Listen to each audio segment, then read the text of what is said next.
December 2014, Washington, D.C. A 6,700-page report is locked inside a government safe. It contains secrets powerful enough to damage an entire wing of the United States government. But the real war didn't begin when the report was released. It began months earlier, quietly, out of sight.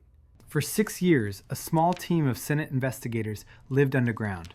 No phones, no internet, no outside contact. They were reading the CIA's own internal emails. And just as they prepared to release their findings, they realized something shocking.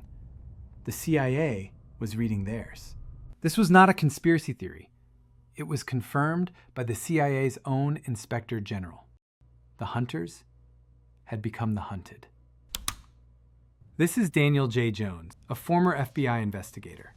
In 2009, he was given a mission that sounded straightforward, and wasn't. Answer one question. Did the CIA's enhanced interrogation program actually save lives? The agency did not welcome the investigation. So instead of cooperation, it delivered something else. 6.3 million pages of raw data. Not evidence, a strategy, a document dump, a haystack designed to bury the truth. Jones and his team were confined inside a skiff, a windowless, sealed facility in Northern Virginia. Every keystroke was logged, every document tracked. They could read, but never remove, the CIA's own records. And deep inside that mountain of paper, Jones found something the CIA never intended anyone outside the agency to see. An internal set of notes, a self-assessment. It had a name, the Panetta Review, and it revealed something explosive. The CIA already knew its interrogation program was failing. Even as it told the White House it was a success. Publicly, the CIA described its interrogation methods as scientific, carefully designed, clinically tested, effective. The internal records told a different story. This program was not designed by veteran interrogators. It was not built by intelligence professionals with experience in terrorism. It was outsourced to 2 psychologists. They had never conducted an interrogation, no background in counterterrorism, no experience with extremist groups. They didn't speak the language of their subjects.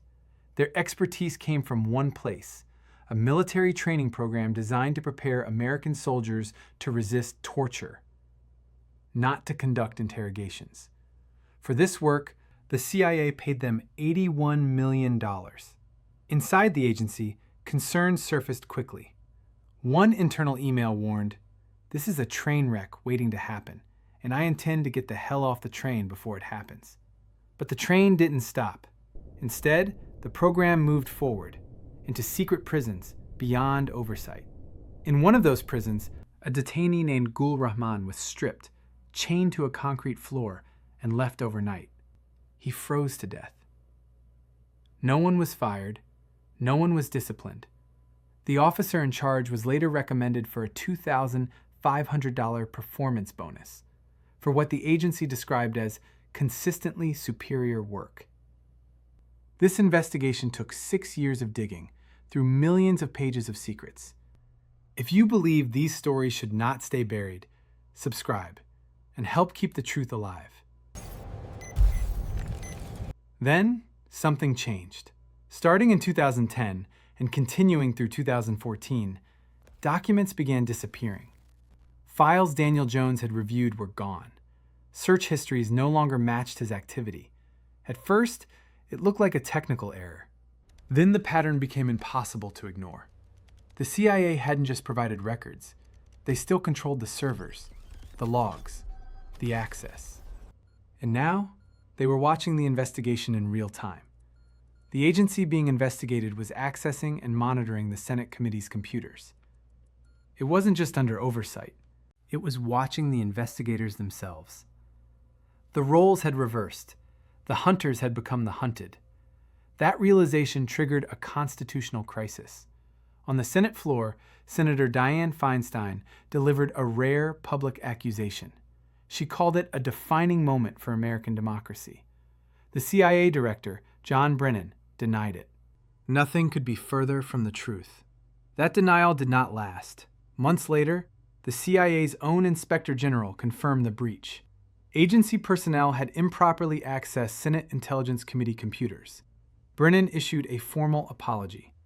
There were no criminal charges, no firings, no disciplinary action. In Washington, an apology is often the final price paid.